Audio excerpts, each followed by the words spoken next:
So good news. The left has hit on a hot new solution to supposed systemic racist brutality from American police departments. Disband the police. This interesting notion has picked up steam in recent weeks. Leftists continue to label cops systemically racist, so Jessica Dissou, who's a black activist, told Fox News' Megyn Kelly the other night, quote, "We need to abolish the police, period." When asked by Megyn Kelly who would then protect black people, she answered, quote, "We need to come up with community solutions." The problem in high-crime communities has been historically the lack of police, and the community solution that usually rises in the wake of such a dearth of police is gangs murdering each other. If people can't rely on the cops to keep the peace, they join a gang to ensure the threat of revenge if they're harmed. Jo Levy of the LA Times has written in her book Ghetto Side, quote, "African Americans have suffered from just such a lack of effective criminal justice, and this, more than anything, is the reason for the nation's long-standing plague of black homicides. Lack of police left ample room for vigilantism. If the cops won't protect you, you find somebody who will. One of the most horrific costs of Jim Crow was the unwillingness of white police departments to police black-on-black murder. Nonetheless, the hot new solution, according to the left, is to disband the only people who can ensure that the state's monopoly on violence means something. Thus, we find idiot actors like Mark Ruffalo tweeting, quote, "Defund bad cops and police departments. Tell Obama, we need an executive order. Hashtag defund police." What's the real agenda here? Well, it's twofold. First, if you believe that the cops are, as Professor Melina Abdullah has said, an occupying force, the only solution is to end the occupation. Second, there's a deeper goal of removing the rule of law from the system because the system itself is supposedly corrupt. If the police are the enforcement arm for America, and if America's racist, the only way to fight American racism is to disband the enforcement arm. What will spring up in its wake? Community solutions. Yay! A new society, flourishing in the absence of America's historic ills. Only one problem. What will actually flourish in the absence of the Americanism and law enforcement arm is chaos and murder. There's a reason Rudy Giuliani, the guy that the Black Lives Matter folks now hate more than anybody else, he's responsible for saving thousands of black lives during his tenure. America isn't racist. Its law enforcement isn't the enforcer for a racist system. Remove the cops, you get an uptick in crime that harms the communities lacking the cops, minority communities. But if the left wants to build a brand new world, I guess a few thousand black lives are apparently worth the cost. I'm Ben Shapiro. This is The Ben Shapiro Show. Tend to demonize people who don't care about your feelings.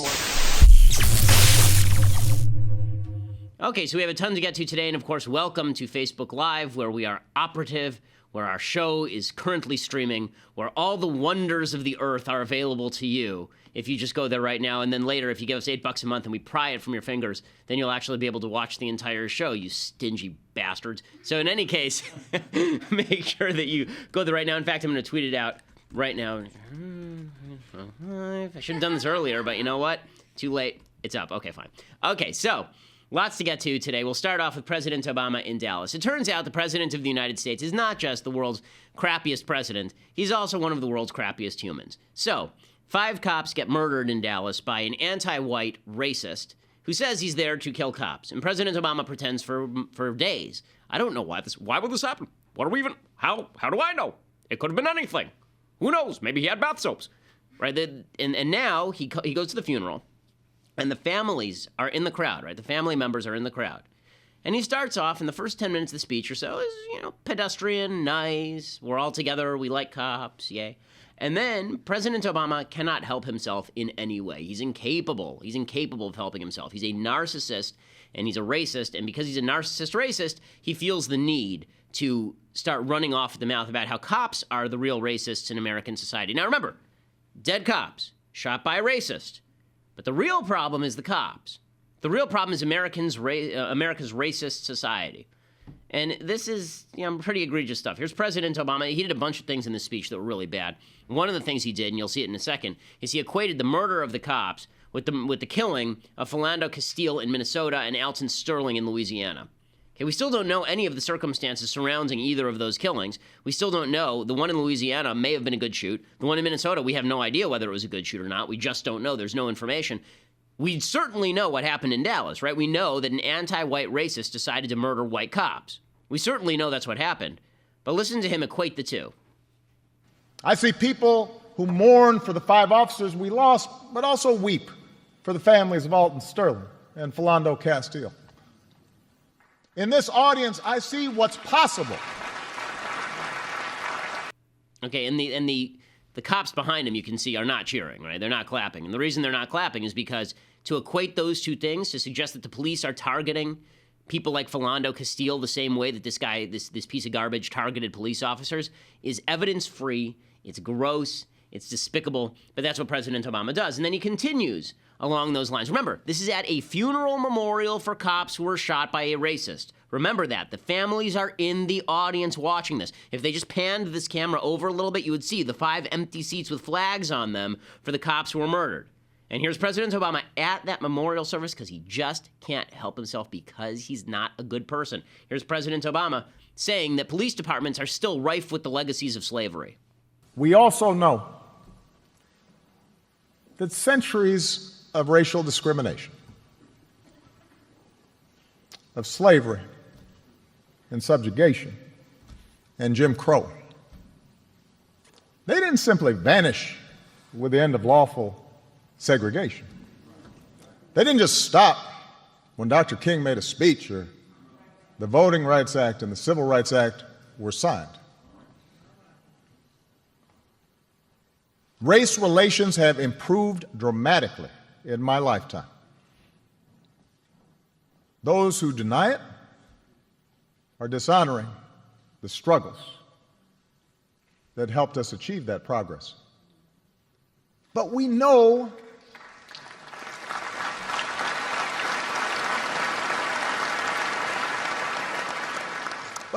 But America, we know that bias remains. We know it. Aisle. Whether you are black or white or Hispanic or Asian or Native American or of Middle Eastern descent, we have all seen this bigotry in our own lives at some point. We've heard it at times in our own homes. If we're honest, perhaps we've heard prejudice in our own heads and felt it in our own hearts. He's lecturing. This is okay. We can stop it there. He's lecturing. We know that. He's lecturing the cops about systemic racial bias in police departments at a funeral memorial for 5 cops who were shot by a racist. Okay, I don't hear him talking about racism in the black community.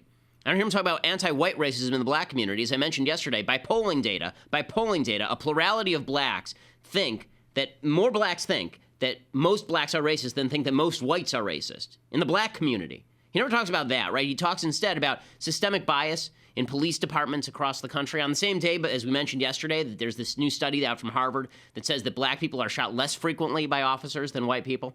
I'm still trying to peg down the rest of the data in this study.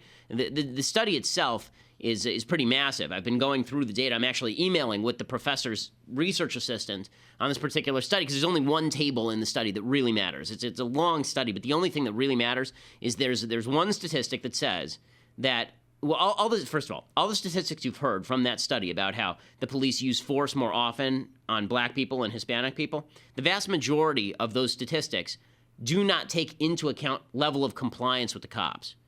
So in other words, they say more black people than white people are victims of force by the cops. But if you don't take into account who's resisting the cops, then that means nothing. There's one statistic where they say that it's more likely that black people are going to have low levels of force, not high levels of force, low levels of force used on them, even in cases of full compliance. I'm trying to nail down what's the source for that statistic because they're not being perfectly clear about what that means. So as soon as I get you that information, I'm happy to bring that to you and we can discuss what the ramifications are of that. Does that mean there's systemic bias and all the rest? But first I want to nail that down because they're basing it on New York stop and frisk statistics that are, it's not clear where they're getting their full information or if they're reading too much into it. So I'll get you that information, but it doesn't matter. He's standing there at a funeral, 4 cops of whom there is no racist activity imputed, and he's saying, America, we know there's bias. We know there's bias across, we know it because I say it. It's tautology. You've experienced it. I've experienced it. We've all experienced it. These terrible white people. Really, this is egregious stuff. Then he goes on, he reels off a bunch of meaningless statistics to indict the police. And I'll go through the stats that he's mentioning because he's so full of it. So that if you're black, you're more likely to be pulled over or searched or arrested. More likely to get longer sentences. More likely to get the death penalty for the same crime. Okay, so he says a few things there, and all of them are basically wrong. So he says, let's see, you're more likely to be pulled over or searched or arrested. You're more likely to be pulled over because you're more likely to be speeding. You're more likely to be arrested because you're more likely to be committing a crime. You're more likely to be searched because you're more likely to be committing a crime. Not on an individual level, obviously, as we mentioned yesterday. Just because you're black doesn't mean you're a criminal. But the black population is responsible for a higher percentage of crime than would be suggested by the proportion of the population. He says you're more likely to get longer sentences. This statistic only works if you fail to recognize that black people coming into court and who get longer sentences are getting longer sentences because they have a prior criminal history. That's the only way that stat works. And he says you're more likely to get the death penalty for the same crime. Actually, murder is significantly under-prosecuted in the black community. Significantly under-prosecuted in the black community, not over-prosecuted in the black community.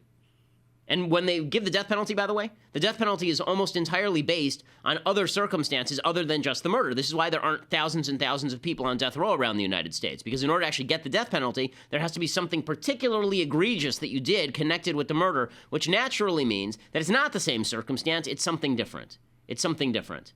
So Obama reels off all those statistics. Remember, all of this is at I can't emphasize this enough. All of this is at a funeral memorial for cops who were murdered by people who hate cops and hate white people. And he's getting up there going, cops are terrible, and white people are responsible for systemic racism in the United States. At that event. Just disgusting. And then he continues, and he starts defending the Black Lives Matter agenda. When all this takes place, more than 50 years after the passage of the Civil Rights Act, we cannot simply turn away and dismiss those in peaceful protest as troublemakers or paranoid.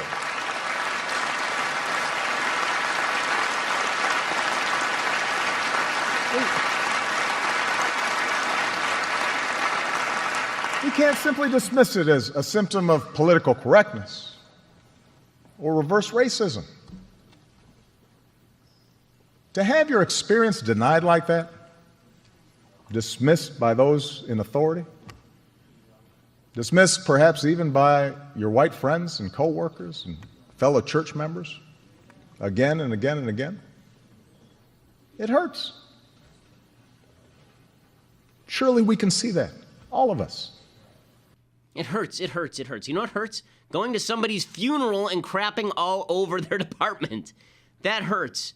Okay, and when he says that we can't just, we have to take seriously all experiences. I love when he says things like this. He says, we can't simply dismiss it as a symptom of political correctness or reverse racism. To have your experience denied like that, dismissed by those in authority, dismissed by your white friends, it hurts. Surely we can see that. Okay, I seem to remember a time when the President of the United States said that those of us who were protesting larger government in the Tea Party were a bunch of terrorists. Did he dismiss our concern? Yeah. Did he suggest that we were paranoid? Yeah. I'm old enough to remember when the President of the United States suggested that anybody who said that if you like your doctor, you can't keep your doctor, that you can keep your doctor, that anybody who said that was a lie, I remember him saying you're paranoid if you said that. And just like he says that we're paranoid if we say that you're coming after our guns. We're paranoid. But it's not paranoia. There's nothing wrong with just imputing to law enforcement across the country a broad bias because you had a run-in with a cop. And you can't show the evidence of the run-in with the cop, and you don't know that the run-in with the cop wouldn't have happened the same way if you were white. I mean, this is really gross stuff. But he didn't stop there. He didn't stop there. Remember, again, this is at a funeral memorial. This is so maddening to watch. When the president, it makes you sick to your stomach. When the president of the United States, the man who's the leader of the free world, is this bad of a human being, it really does make you sick in the pit of your stomach. But President Obama didn't stop there.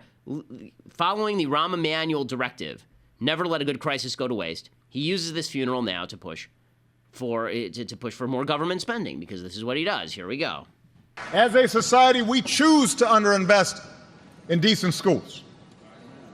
We allow poverty to fester so that entire neighborhoods offer no prospect for gainful employment. Okay, so he says that we have to spend more money on all sorts of things. He's trying to mirror what the police chief in Dallas said the other day, where he said that we haven't invested in mental health, for example. And you notice Obama doesn't mirror exactly what the police chief said. The police chief actually said, you're telling us that it's our job to fill the gap left by 70% single motherhood in the black community. You notice Obama doesn't say that one. Obama has nothing about that. He says we underinvest in decent schools, as though if we just tossed more money at the public schools, this would be fixed. And he says we allow poverty to fester. You know what allows poverty to fester? You ripping on the cops so they can't provide law and order, so no one is willing to invest in an area. That's what causes poverty to fester. And then Obama drops another whopper. He talks about gun control.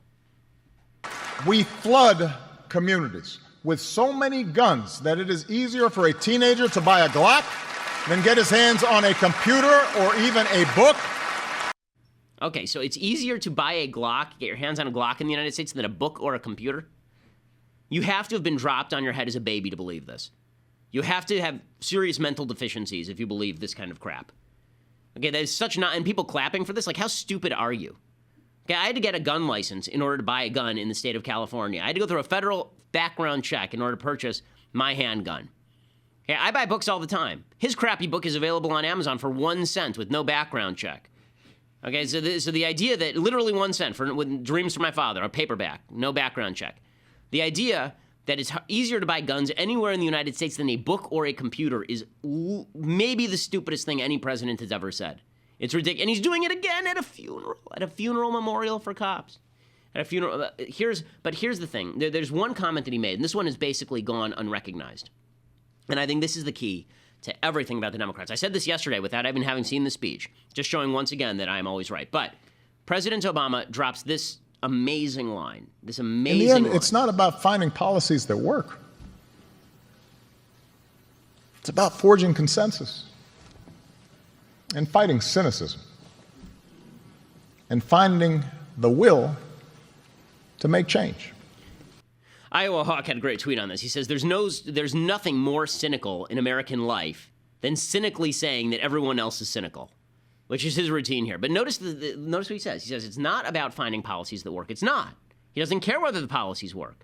It's about forging consensus and fighting cynicism and finding the will to make change. It's all about feelings. Right? It's all about us getting in a room, and then the chief psychiatrist, the commander in psychiatry in chief, he's going to heal our wounds like the God King that he is, the great God being who can save all of us. He's going to get us in a room. We're going to forge a consensus. We're going to spill out our feelings on the table.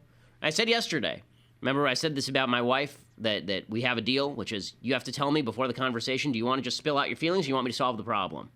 The job of the president is to help solve the problem. He thinks the job of the president, and the Democrats say the job of their politics, is to find meaning and feelings and justify your feelings.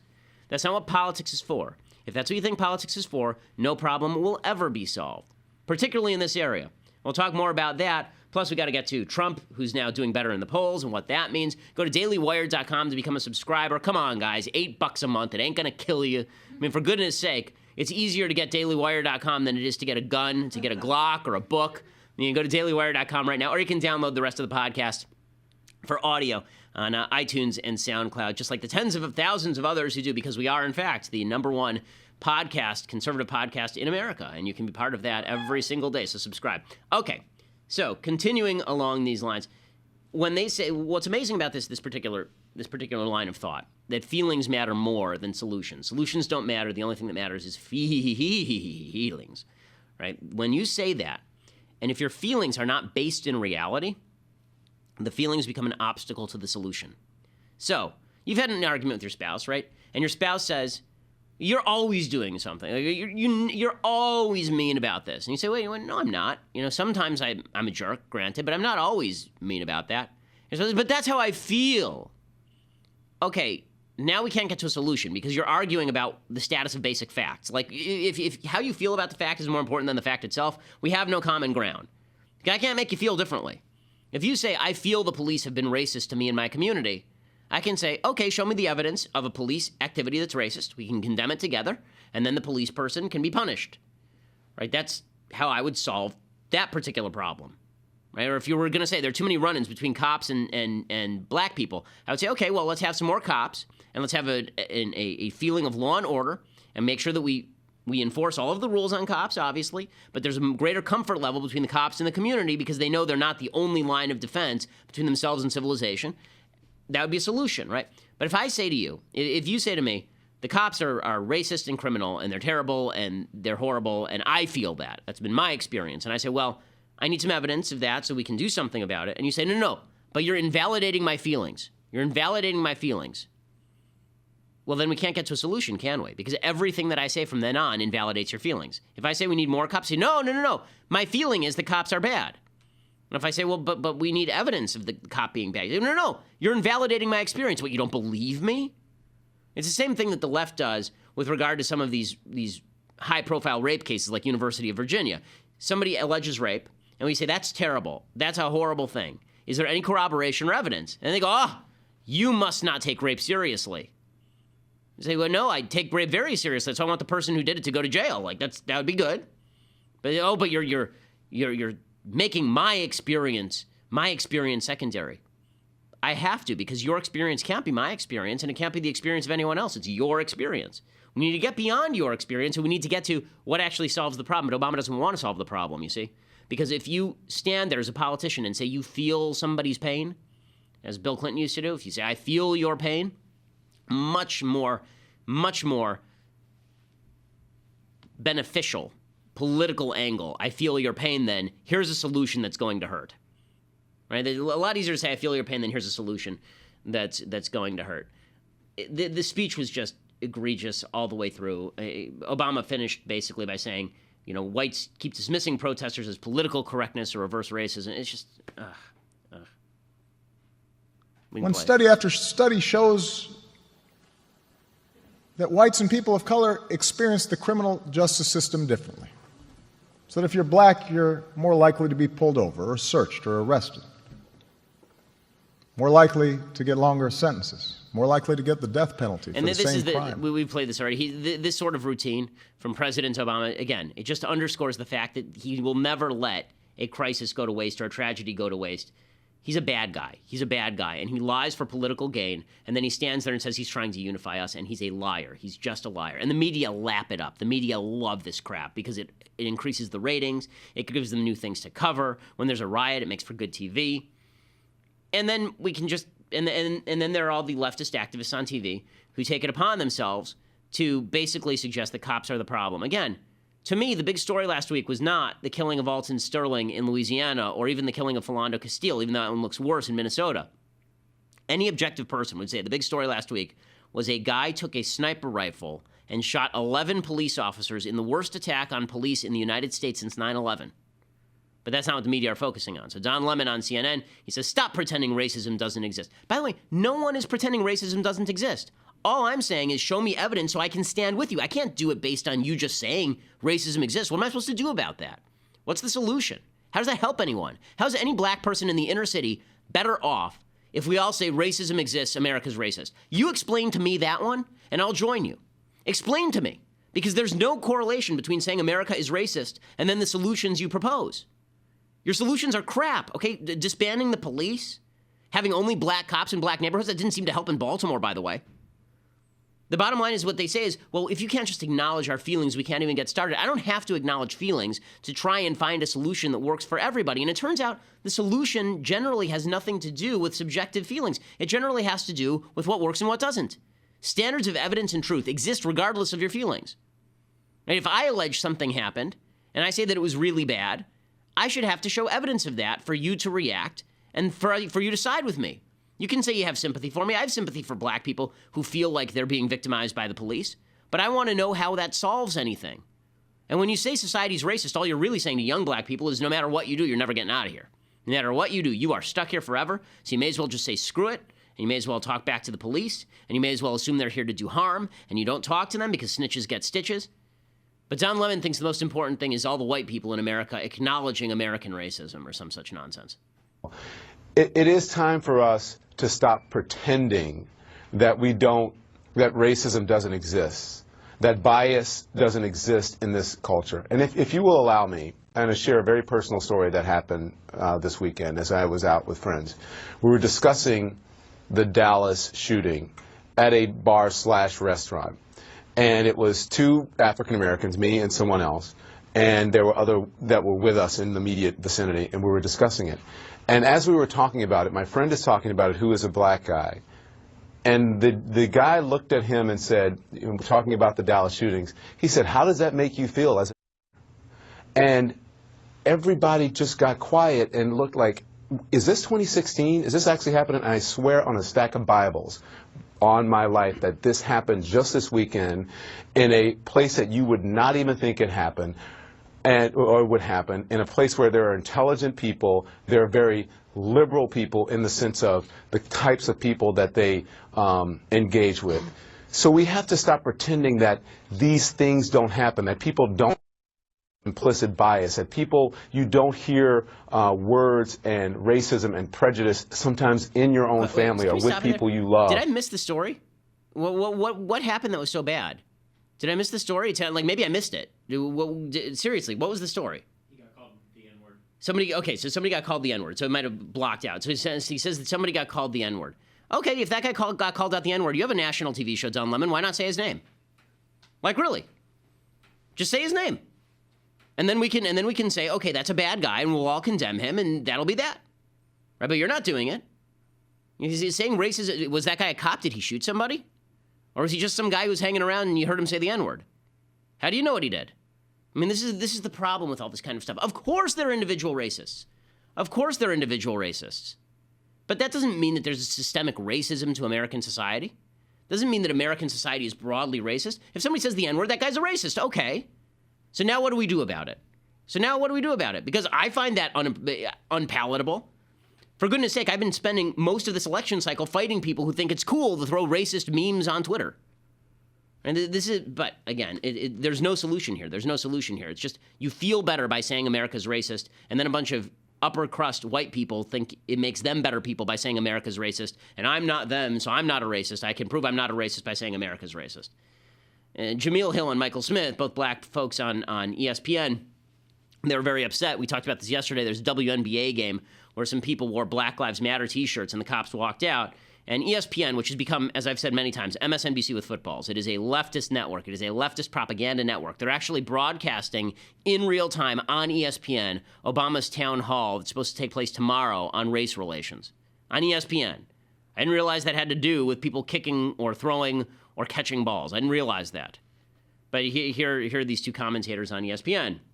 To another serious topic. 4 off-duty police officers in Minnesota working Saturday's Minnesota Lynx game walked off the job after the team wore T-shirts with Black Lives Matter, the name of victims Alton Sterling and Philando Castile, both who were killed by police, and a Dallas Police Department emblem, of course, signifying that tragedy.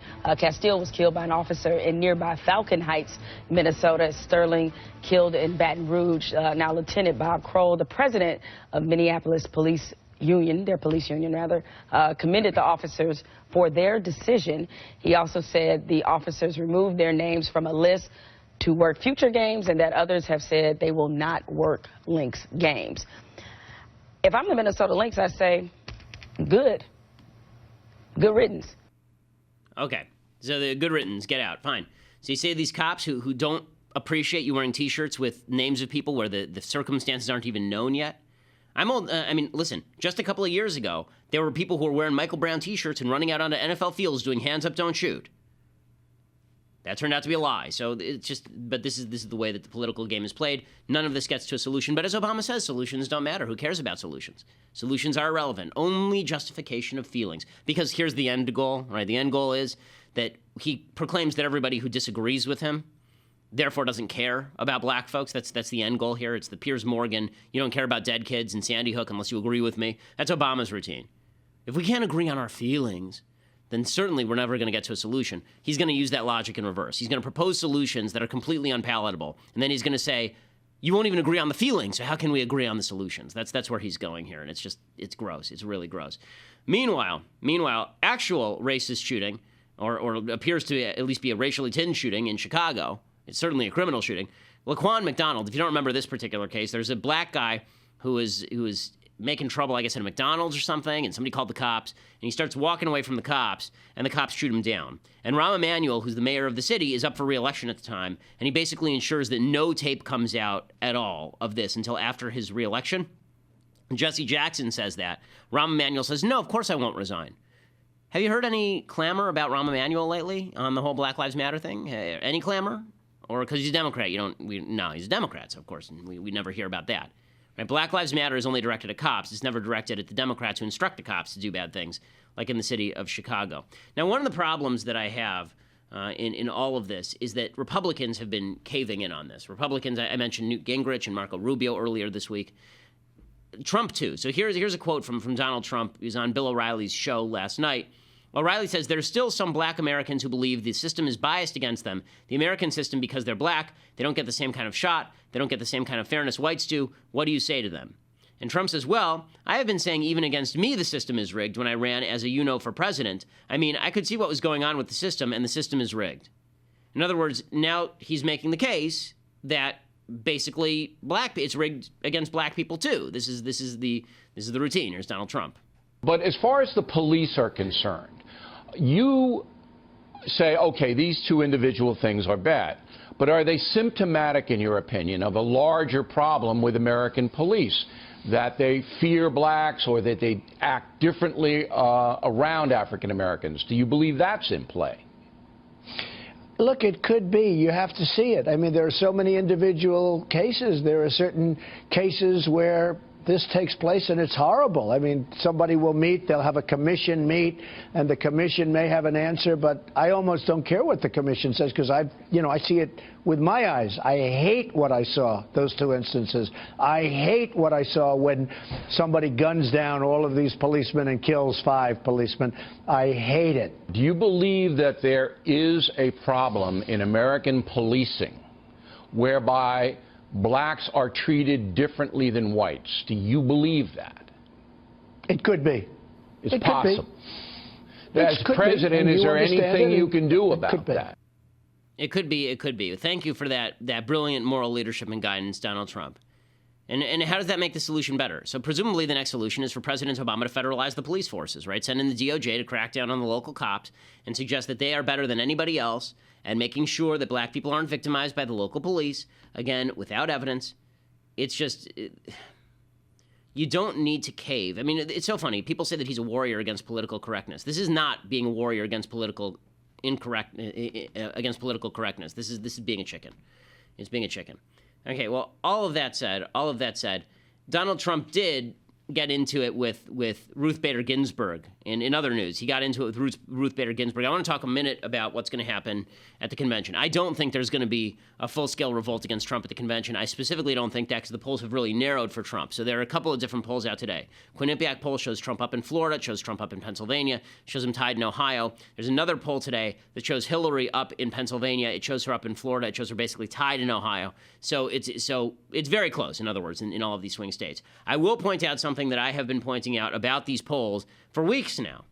In none of the polls, state, federal, any of the polls, is Donald Trump above 42%. So all the polls where Donald Trump is running neck and neck with Hillary are polls where it shows Trump 41, Hillary 39, Trump 39, Hillary 41, Trump 39, Hillary 39.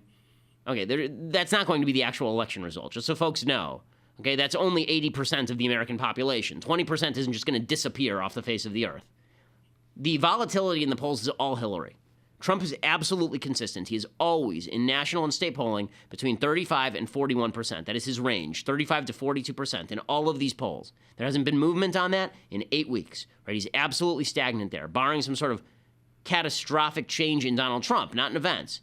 In Donald Trump, he's going to stay there. So the real question becomes, how much do Americans hate Hillary Clinton? How much do Americans hate Hillary?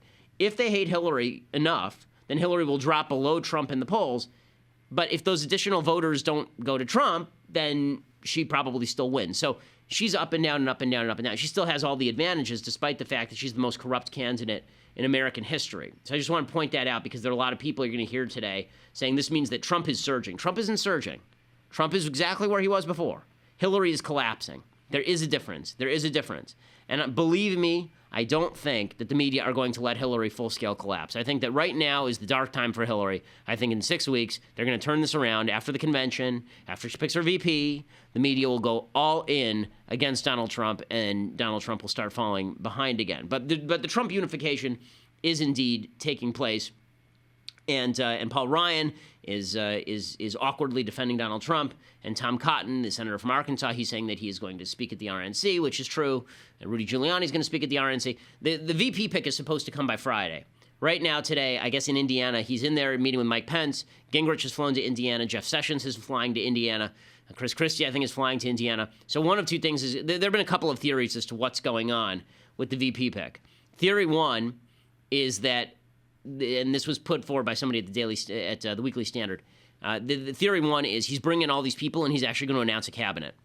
on Friday, which would be a good move. I think that'd be really smart. I think that if he comes out and he says, okay, Christie's my attorney general, and Gingrich is my chief of staff, and Mike Flynn, this general is my new secretary of defense. I don't think he'd be a good secretary of defense, but that's another question. If he announced his whole cabinet, that'd probably be smart. It makes people feel more secure if they feel like there are decent people, or at least people who are plausible around him. That's theory number one. Theory number two is that basically this is now a cage match, and that for ratings, Trump will actually put them in Thunderdome and let them battle to the death. And theory number three is my own personal theory, which is that Donald Trump is going to line them up and then have a rose ceremony, and like in The Bachelorette, which my wife will not stop watching, and it's making me crazy. So we'll see what happens. I don't think any of these picks change the game very much, but this is the good time for Trump. If you're on the Trump bandwagon this week, next week, the next 3 weeks are the good time for Trump. So if you're in the betting markets, now's the time when you buy Trump stock, and then you sell Trump stock like 2 days after the convention, right? That's the best time to do it. So just handicapping this thing. Okay, another issue on which Trump has been in the news is that Donald Trump called for Ruth Bader Ginsburg to resign. That's because Ruth Bader Ginsburg ripped into Donald Trump. She suggested that the country couldn't afford Donald Trump. She's sitting justice on the United States Supreme Court. Right? Ruth Bader Ginsburg is a wild leftist. And so Donald Trump tweets back at her, Justice Ginsburg of the U.S. Supreme Court has embarrassed all by making very dumb political statements about me. Her mind is shot. Resign. And I got to say, I love it. I love it. What's amazing, though, is that the left wing, this demonstrates what the Supreme Court is to the left. The left-wing media agree with Trump. The New York Times has an editorial today where they say, Donald Trump is totally right. He's totally right to rip Ginsburg. Jonathan Turley on CNN, right? He's a leftist, legal analyst for CNN. He was actually on Fox News. Here he is explaining that Ruth Bader Ginsburg, it's entirely inappropriate what she said. Trump on this issue, you tell me, he's entirely right. She was out of line. He is right. And what she did is not just wrong ethically, it undermines the integrity of the Supreme Court. It's a very serious blow to that court. The Supreme Court has many flaws, but one of its great tenets is this impartiality and this separation from politics. And what Justice Ginsburg did was undermine that tradition. So what was she doing? Why? I mean, do you think people vote based on what Ruth Bader Ginsburg thinks? Why would she do this? Well, unfortunately, I think that many of these justices have become enthralled with what I call the age of the celebrity justice. They're increasingly going to audiences. They're enjoying this limelight. And in my view, it's a terrible trend. I preferred the old model where justices spoke entirely through their opinions. But I think you see this sort of corrosive effect on the judgment of justices in this interview. But many of these justices have committed unethical acts in the past. A majority of them have committed acts that would have been serious matters for lower judges.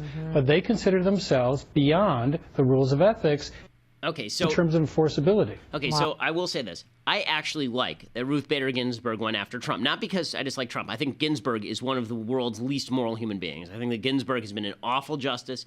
She's a pro-abortion fanatic. She hates the Constitution. She said years ago that she would prefer the South African Constitution to the American Constitution because of obviously all the liberty and prosperity that's been had in South Africa in recent years since the advent of that Constitution. Yeah, the fact that she said this, the reason I like it is because I like when the mask comes off. I like reality. As I say, I root for reality. And because I root for reality, I don't think that the court is an apolitical body. I think they're a very political body. And so I like when they go out there and undermine their own authority. I like when they undermine their own credibility. She has no credibility. She's not an objective person. She's not somebody who cares about the Constitution. She's a politician. You know, she came from the National Organization for Women. That's where Ruth Bader Ginsburg came from. And just like Thurgood Marshall came from the NAACP, she came from the NOW. Right? The fact is that she is a deeply, deeply political woman. And that's okay. That's okay. I have a solution. Take away the power of judicial review from a political Supreme Court because we don't have a super legislature in this country, and I don't need Democrats telling me what to do in the name of the Constitution. So I like what Ruth Bader Ginsburg did. I'll also note that the media are unbelievable on this stuff. So the Associated Press ran a headline where they said something like, New York Times rips notorious RBG. Right? This is what they're calling her now, right? This is a journalistic organization, And supposedly, it is now okay to call a sitting United States Supreme Court Justice Notorious RBG to make her cool. I remember when they were calling him Clarence T. Remember that? Like for Clarence Thomas? Or they were calling Justice Scalia Biggie Scalia? I remember that. No, I don't remember that because that's idiotic.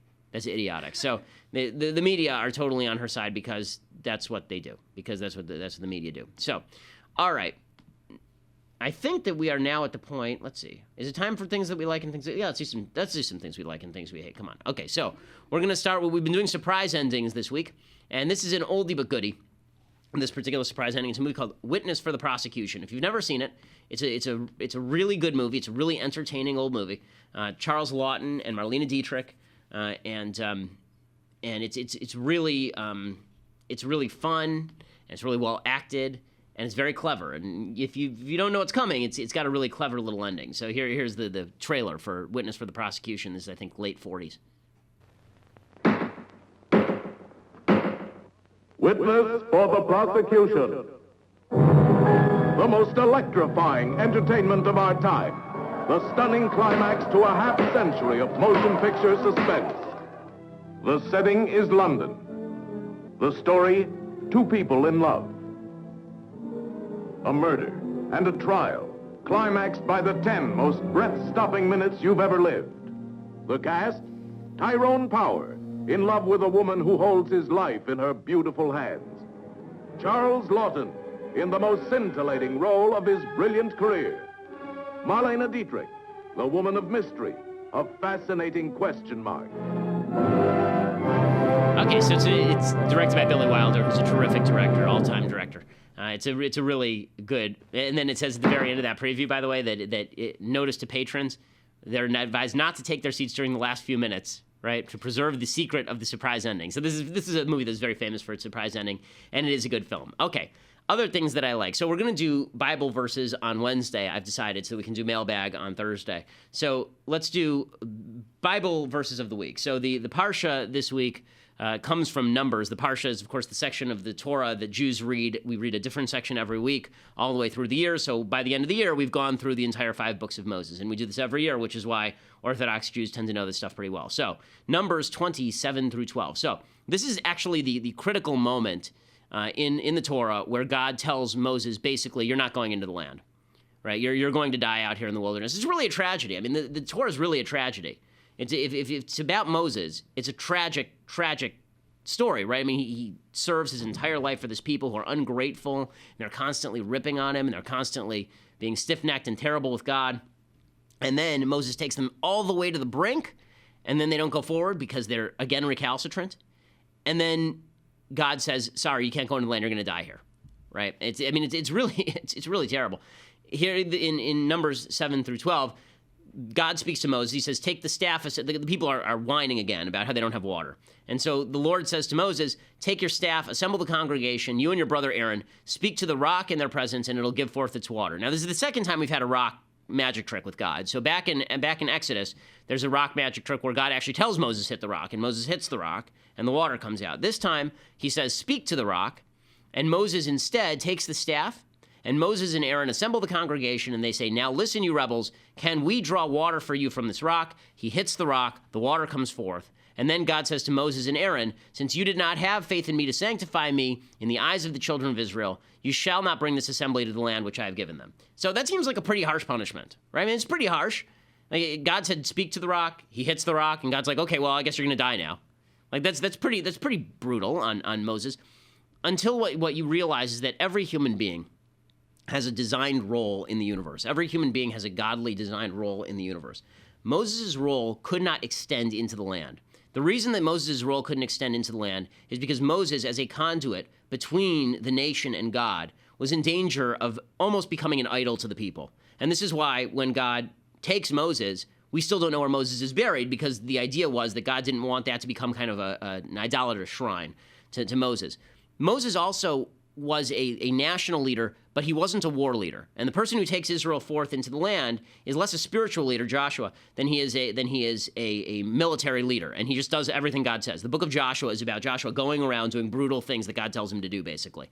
Moses is not that guy. Moses is the guy who argues with God, who speaks face-to-face with God, as God says later in Deuteronomy. Right? He speaks face-to-face. the fact that what happened. So what actually happened here? What actually happened here is that Moses. You have to understand in the preceding segments of the Bible, just before this, Aaron, who's Moses' brother and his spokesperson, Aaron is getting really smacked around by life. Right? We've already had the golden calf. Aaron's two sons die after they approach the altar and God consumes them, right? They die because they bring unauthorized sacrifices and they die. The people have now rebelled in last week's Parsha. Korah, he came and he rebelled against Moses and against Aaron. And he says, we want to be the priests. It shouldn't be your brother. This is nepotism. We're going to be the priests now because we're all capable of being priests. Why does it have to be your brother? There's been this national rebellion against Moses and Aaron, and particularly against Aaron, because Moses always has God on his side, but Aaron is well, he's a godly man. He doesn't get a lot of direct communication from God. It's mostly through Moses in the Bible. And so Moses here, what's happening is that people are angry, and they're angry at Moses and Aaron. And Moses, in defense of his brother, sides with his own family, sides with his own brother above the people and above God, more importantly. Right? He doesn't say, in the name of God, I'm bringing forth this water. He says, can we draw water for you from this rock? We, not being me and God, we being me and Aaron. Can the two of us, can we draw the water forth from this rock? My family is more important. Right? And it's a moment of passion for Moses because he's angry, but this is what we all do, right? And this is the danger. The danger in human life is siding with your tribe, siding with your family, siding with any institution over the will of God. You do that, you're going to get yourself in a lot of hot water. And that's exactly what happens with Moses here. So Moses says, we'll do it for you, me and Aaron. The next thing that happens, God says you can't go in. And Moses says, okay, well, who are you going to appoint the leader? Can it be my son? And God says, no. God says it's going to be Joshua, right? It's not, now it's out of your family. So I think it's worthwhile explaining what happened there because the idea here is, number one, you have a preordained role in life that it is your job to find and fulfill. And we don't all get to enter the promised land, but it's our job to take the world as far as we can. But point number two is that the minute that you begin valuing any institution over the will of God, which, by the way, would include individual freedom and decency and morality, you get yourself in real hot water. There's no comparison between Moses and, the situation in Penn State. But this week there was a news item where it turned out that Joe Paterno knew from the 70s that his defense coach, Jerry Sandusky, was involved in basically molesting kids. And everybody in the immediate vicinity apparently knew that this guy was involved. And the allegiance to Penn State football was so great that nobody said anything and all these kids get molested. This is true throughout human history. You wonder how great brutality, great evil happens? Great evil happens when people become fixed on the importance of any institution over the good. Moses wasn't going to do anything like that, of course. I mean, this is this momentary lapse, and that's what makes it so tragic. Moses tries to repent. God says sorry. He holds Moses to a higher standard because if you're speaking face to face with God, you don't get to make these kinds of mistakes. Is sort of the idea. But it's a lesson that we all should take from it because we're all on a lower level than Moses. We should take the more commonplace lesson. Okay, time for a couple of things that I hate. So first of all, Matt Damon just keeps saying things. Matt Damon. And Matt Damon, he's on all these posters for Jason Bourne holding a gun. He's very anti-gun, but he makes lots of money off guns. Now he says that he's frightened at the prospect of a Trump presidency, which is maybe the only reason I can think of to vote for Donald Trump. I'm really frightened at the prospect of a Trump presidency and what that would mean. It's not even a Republican-Democrat issue. I'm genuinely concerned about his temperament. Somebody who's sending photos of their hands to people, and it's just like if it's that easy to get under your skin, you should not be able to wield that much power. It's just too dangerous for the rest of us. Didn't you say you would leave the country or something if he was elected? I think I'd try to work within the system to make it better, but I don't think I'd leave. Okay, so unfortunately, he won't leave if Trump wins. So that takes away my only reason to vote Trump. So there it is. Aside from Hillary being awful, awful, awful. Okay, so final thing that I hate. Everybody's making this big deal out of this Pokemon Go thing. I'm not a Pokemon person. I don't know what the deal is with the Pokemon thing, or why it's there, or why people care about it. Apparently, it just sort of pops up random places, and you're supposed to sort of chase it around. Apparently, there's one on my desk right now. So.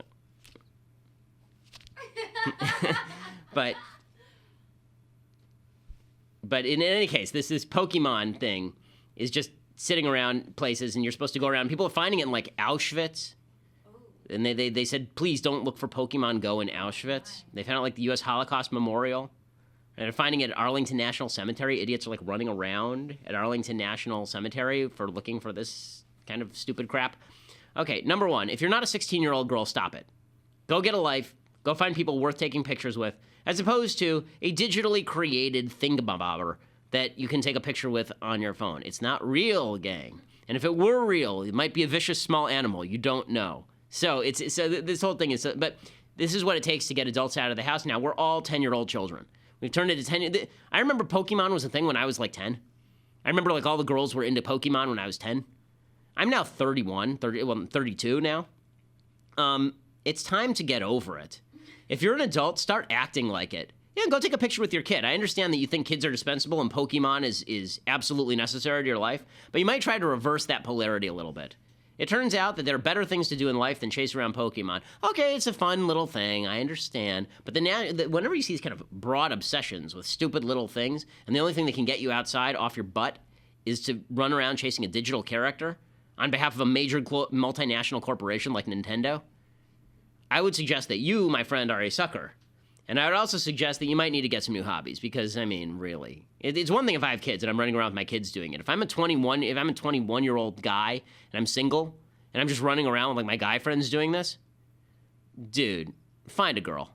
I mean, like, really, get some semblance of a life. And coming from me, that means something. Okay, so there'll be much more tomorrow. We'll do the mailbag tomorrow. You have to subscribe at Daily Wire if you want to be part of the mailbag, and then you can email me, and then I can make fun of you on air, or I can compliment you on air. More likely the former than the latter, but take your shot. So dailywire.com to subscribe and be part of the mailbag. We will be back tomorrow. I'm Ben Shapiro. This is The Ben Shapiro Show.